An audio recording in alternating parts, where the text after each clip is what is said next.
and welcome to this episode of Crate Conversations. I'm here with Rob Brown. He's the Deputy Chief Lifeguard at our Brick Beaches.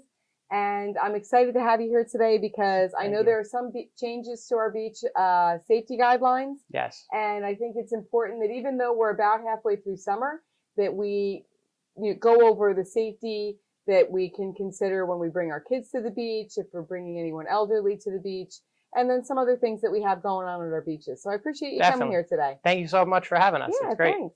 So I love our Brick Beaches. I am a Beach 3 girl. I've always brought my kids to Beach 3. Mm-hmm. And I noticed this year when we went that there wasn't really a green flag. It used to be green, yellow, red, and we could kind of figure out, okay, what are the waves like today? And that's changed. So yes. How has that changed so that people can know when they go on the beach what they need to do? So that change actually took place during the summer.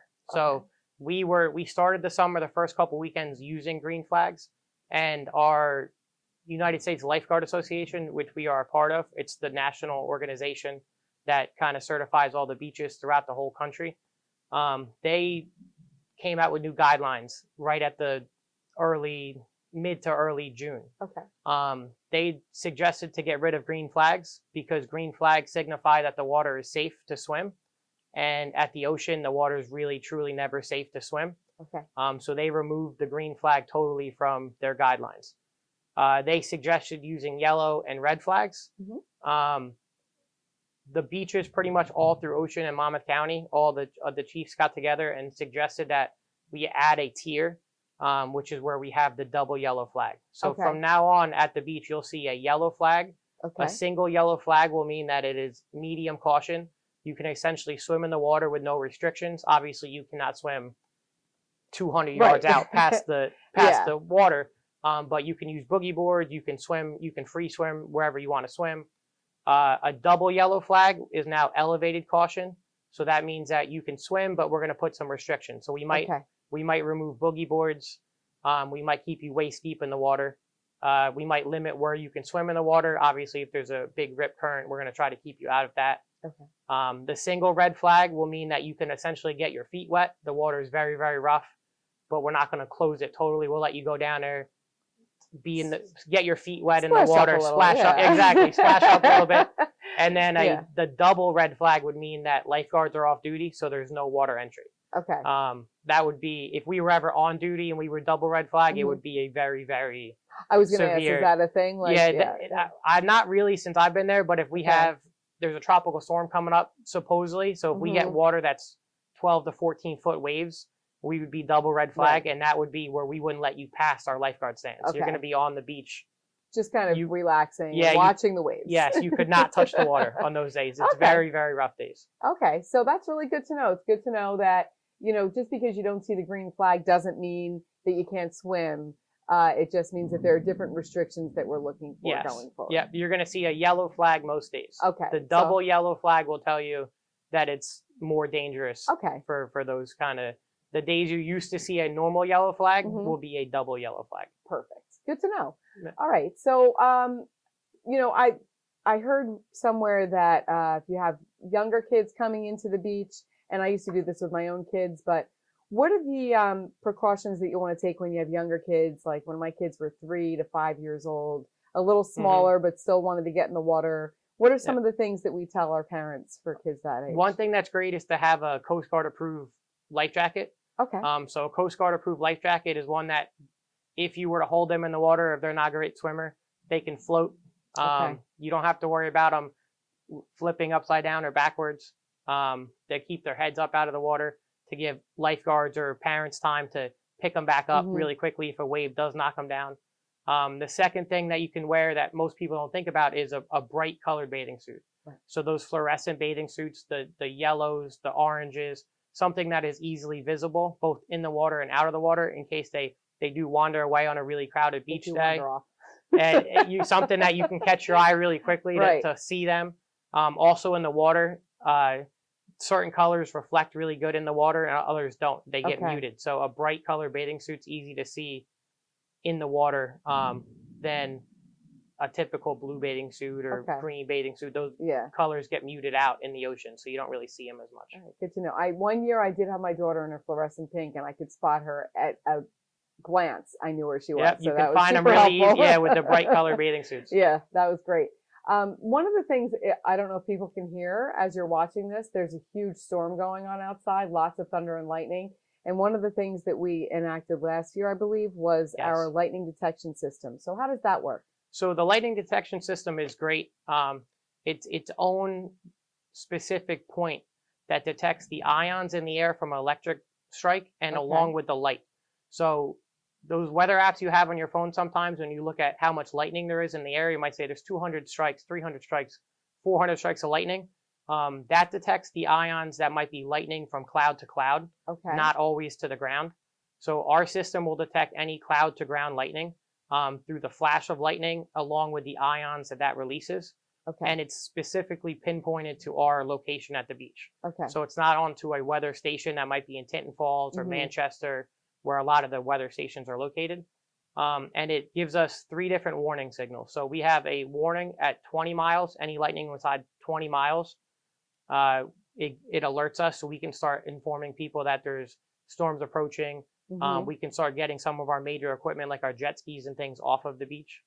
And then if there's any lightning within 10 miles, that's when you'll hear the alarms go off. It also lets us know within 5 miles, but anything within 10 miles is where we've learned anyway. those alarms are going off and we're going to clear our beach. And I haven't been there when the alarm goes off, but it goes off one time. Is it quite loud or it's quite loud? Yeah, it goes off once. We have one alarm system at Brick Beach 1 and one at Brick Beach 3.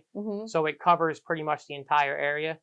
Depending on the winds, if you're downwind, you can hear it very, very far. If it's going into the wind, not as great. But you can still hear it all over the place. And there's also a strobe light that's on the horn, so the strobe light will go off the entire time that there's lightning in the area. And my understanding is once it goes off, then we clear the beaches, and then there's a 30-minute wait until 30 minutes after the last lightning in the area. So every time there's another lightning, the system will reset the timer. So it's 30 minutes from the last lightning inside of 10 miles. So it'll just keep resetting. Yeah, you only hear the horn once. So the horn will go off once. The light will keep blinking that whole time. So whether it's just the 30 minutes or whether it's 3 hours, you'll see that light on. And then when it's all clear, you'll get another horn sound. It's a different kind of sound, and the strobe light will turn off. And that will let you know that it's safe to go. So that's good to know whether, fishermen or things that are there early in the morning or surfers. If you see that strobe light blinking on the beaches, it means that there's lightning in the area. Yeah, do not go out. Good to know. Yeah, so we do have surfers, I guess, that go out prior to the beach opening, and there's not guards really available at that time. Okay, good to know. I know there's a Junior Lifeguard program. How does that work? So we just finished that up. We have about, I want to say 60 junior lifeguards, everywhere from, I think, 5th grade to about 10th grade enter. We break them up into age groups. They come every Monday in the month of July, and they go through pretty much our program. So we put them on paddle boards. We put them on our kayaks. We teach them how to make saves with the paddle boards and the kayaks. We teach them how to watch the water. We do a lot of water safety awareness. We talk to them beforehand and kind of get a quick estimate and statistics of what they know about the water. And then from that, we kind of teach them different things that they have to know and should know. One of the biggest things that they learn is that before they started, 30% of the junior lifeguards, if they saw someone in trouble in the water, would try to swim out and go help that person. And by the end, they all knew, we did the survey, no one answered that question that way, that you want to try to throw something to that person and call for help. By you swimming out by yourself to try to help someone is just putting yourself in danger. 2 people. Now there's 2 people in there, and it's very hard to save someone without any life-saving equipment, even including our lifeguards. We'll never go in for a save without the right equipment to go get somebody, because it's very, very dangerous. And so throughout that whole process, they do some physical activity. They play some fun games. We have a little competition towards everything. And it's great. So they learn kind of the basics of how to be a lifeguard. They learn what it takes physically, mentally. They learn how to scan the water, watch for rip currents, and how to make, small rescues if we're using the equipment. Very cool. we've had a lot of lifeguards that actually have gone through the program and then have now That was they're my on next our staff. question. Yeah. How does that work out? Yeah. What's the turnover for that? We have a good amount from the very beginning. So That's awesome. it used to start with a program. It was about 10 kids the Mhm. very first year, long time ago. And now it's Mhm. up to 60, 70 kids. That's awesome. And we get a handful every year that come back and are lifeguards for us and work a couple summers for us. And they get a head start because they kind of know the basics of Mhm. everything that we do. Do you have repeat kids? So you said you have from like Yes. 10 to 10, whatever. Yep, grades we'll they have are. kids that do it for as many summers as they're awesome. allowed to do it. They come back all the time. I think the recreation department, when they put out the information to Mhm. sign up, it signs up very, very quickly. That's great. It fills up, and it's a very hot commodity to get into the What do program. you guys max out at for that? I think it's about 70. Okay. We've hit the max now every year for Every as year. long as I can remember. That's fantastic. Yeah, it's a good program. Well, that's some really good information you shared with us today. I Thank you. appreciate it. And I am here to say that I think our brick beaches are the best in New Jersey, and we have the best lifeguard staff in New Jersey. I never had any fears, and nor did I ever have any fears when my kids were young of bringing them to the beach and feeling like, although I would keep an eye on them, I know I'm not the best swimmer, but I always felt that our lifeguards were always watching and really, on the money and making sure that everyone in the beach is safe. And I've never doubted that for a second. So you guys have a phenomenal staff. Thank And you. I'm proud to say that you're ours. Like, our Bricktown staff is the best. Thank you. Our kids put Yeah. a lot of work in, and they do a good job. You I surely appreciate can that. tell. Yeah. Thank you you. so much. Thanks for all the information today. Absolutely. And please make sure you go back and rewatch this. If you have any questions about the Junior Lifeguard program, or if you have any questions about the flags that are out there, and make sure you say hi and thank you to our lifeguards next time you visit the beach. Okay. Thanks for joining us on this episode of Great Conversations, and we'll see you next time. That was really good.